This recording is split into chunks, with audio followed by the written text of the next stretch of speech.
Stalls వేసినటువంటి ఆ యొక్క సంస్థలకి అందరికీ కూడా నమస్కారం. నా పేరు వేణుగోపాల్. నేను ఉద్యాన శాస్త్రవేత్తగా కృషి కేంద్రం జమ్ముకుంట నుంచి రావడం జరిగింది. ముఖ్యంగా ఇప్పుడు మన మార్నింగ్ నుంచి కానీ గత 2 రోజుల నుంచి వింటున్నాం ఏంటంటే ప్రతి ఒక్కరు కూడా ఆరోగ్యము, ఆరోగ్యకరమైన ఆహారము, ఆరోగ్యకరమైన జీవన విధానం గురించి మాట్లాడుతున్నాం.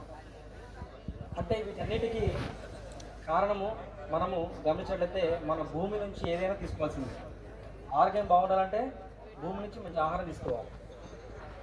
మనం ఆరోగ్యంగా ఉండాలంటే, మన దేశం ఆరోగ్యంగా ఉండాలంటే ఆ భూమిని మనం కాపాడుకోవాలి. భూమి ఇప్పుడు గ్లోబల్ వార్మింగ్ అయిపోతుంది. అంటే మన భూమిని కాపాడుకునే క్రమంలో ఈ యొక్క రైతు ప్రతి ఒక్క ఇప్పుడు మనకు ఉదాహరణ వేణు ఒక చిన్నగా విత్తనం ఇస్తుంది. దానివల్ల ఉపయోగం ఏంటిది? రక్తహీనత తగ్గి గర్భిణీ స్త్రీలు బాగుండాలని. అదేవిధంగా మనం భూమిని కాపాడుకోవాలంటే ప్రతి ఒక్కరం కూడా, అంటే ప్రతి రైతు కూడా ఆలోచిస్తున్న విషయం ఏంటంటే, మనం ఒక పంటకి వేసిన ఎరువు కంటే మోతాదు మించి మనం ఎరువులు వేస్తున్న క్రమం మనం చూస్తూనే ఉన్నాం. వాటన్నిటిని తగ్గించినట్లయితే మన భూమిని కాపాడుకుంటాం. దాని తద్వారా మంచి పంటను తీసుకుంటే, పంటను మంచి తీసుకుంటే మన ఆరోగ్యం కూడా మంచిగా ఉంటుంది. కాబట్టి ప్రతి ఒక్కరు కూడా ఆలోచించాల్సిన అవసరం ఎంతగానో ఉంది. ఈ యొక్క అన్ని విషయాలు తీసుకున్నప్పటికీ వాటిని గుర్తు చేసుకునే విధంగా మనకి యొక్క కిసాన్ మేళా నిర్వహిస్తున్నటువంటి సుగుణకర్ గారికి ధన్యవాదాలు. హైదరాబాద్ వెళ్తేనే పుస్తకాల పండుగ జరుగుతుంది, కరీంనగర్లో రైతుల పండుగ జరుగుతుంది. ఇప్పుడు చూడండి మీరు, అక్కడేమో అక్షర జ్ఞానం దొరుకుతుంది, ఇక్కడ సేద్య జ్ఞానం దొరుకుతుంది మనకి ఇక్కడ. అంటే మనము మన మెదలకి జ్ఞానాన్ని ప్రబోధించేటువంటి కార్యక్రమాలు ఇవన్నీ కూడా, కిసాన్ మేళా కానీ, పుస్తక మేళాలు కానీ, ఇవన్నీ కూడా. అంటే చూడండి, ఇప్పుడు మనకు చాలామంది రైతులు ఎఫ్ఓ ద్వారా ఎక్కడెక్కడ ఎఫ్ఓస్ ఉన్నవి, వాళ్ళు చేస్తున్నటువంటి అంశాలు కానీ, మీరు స్టాల్స్ చూసినట్లయితే అక్కడ జరిగేటువంటి మార్కెటింగ్ విధానాలు కానీ మీరు గమనించితే, మనం పండించే పంట ఏంటిది అసలు తెలుసుకోవాలి.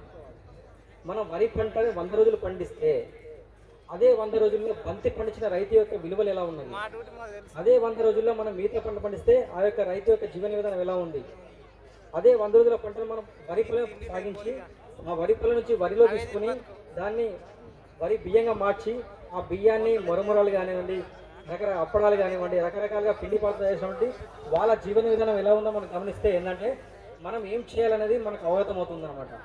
కాబట్టి ఈ యొక్క కిసాన్ మేళలో మనం నేర్చుకోవాల్సిన ప్రతి రైతు కూడా ఏంటంటే, మనం చేస్తున్న పంట ఏంటిది, దానికి సంబంధించి మనం ఏం చేయాలి ఖచ్చితంగా మనం నేర్చుకోవాలి. ఎందుకంటే చాలా రకాలుగా మనకు ఇక స్టార్ట్స్ మనం చూసినట్లయితే చాలా రకాల మేధావులు వచ్చారు. ఎందుకంటే చాలా స్టార్టప్స్ ఉన్నాయి అన్నమాట.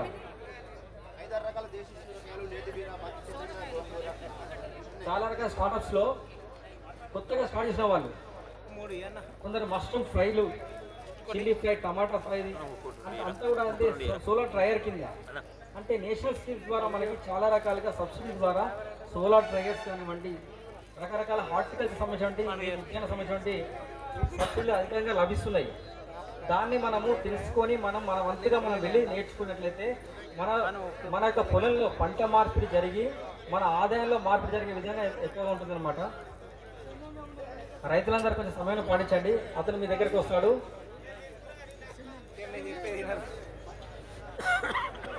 చూడండి, మనకు ఒక కుండ ఉంటుందండి ఇంట్లో.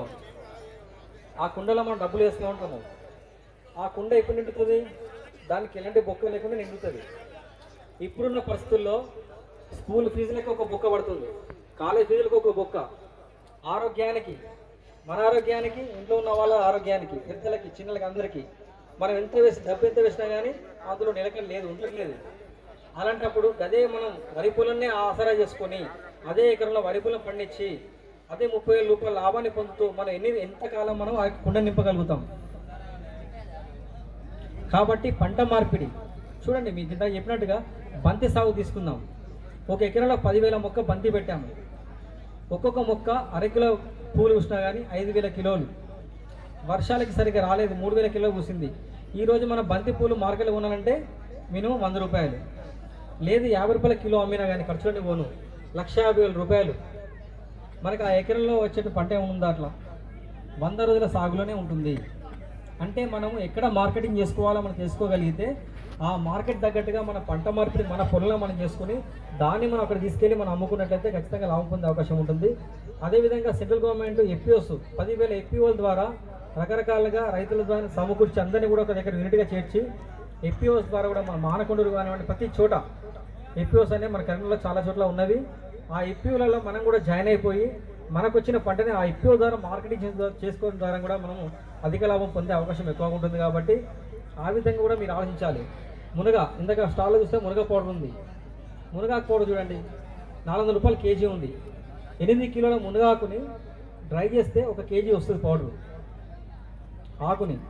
అదే మనము సరే మన దగ్గర సోలార్ డ్రైయర్ లేదు, మనకు పల్వరేషన్ అంటే మనకు దాని యొక్క పిండి పట్టే మర యంత్రం లేదనుకున్నట్లయితే కాయలు అమ్ముకోవడానికి అవకాశం ఉంది మనకి.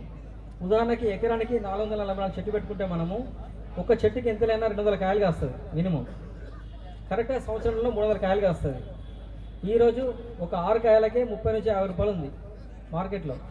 ఒక చెట్టు మీద మీరు 1000 రూపాయల నుంచి 1200 రూపాయలు పొందే అవకాశం ఉంటుంది. అంటే ఎంత లేదన్నా నిజానికి మునగ చెట్ల మీద మనం ఖర్చు ఎంత ఉందంటే 10,000 నుంచి 20 రూపాయల కంటే ఎక్కువ ఉండదు, 20,000 కంటే ఎక్కువ ఉండదు ఎకరంలో. మీకు ఎంత లేదన్నా 3 లక్షల రూపాయలు మునగ తోట నుంచి మీరు కరెక్ట్గా సాధిస్తే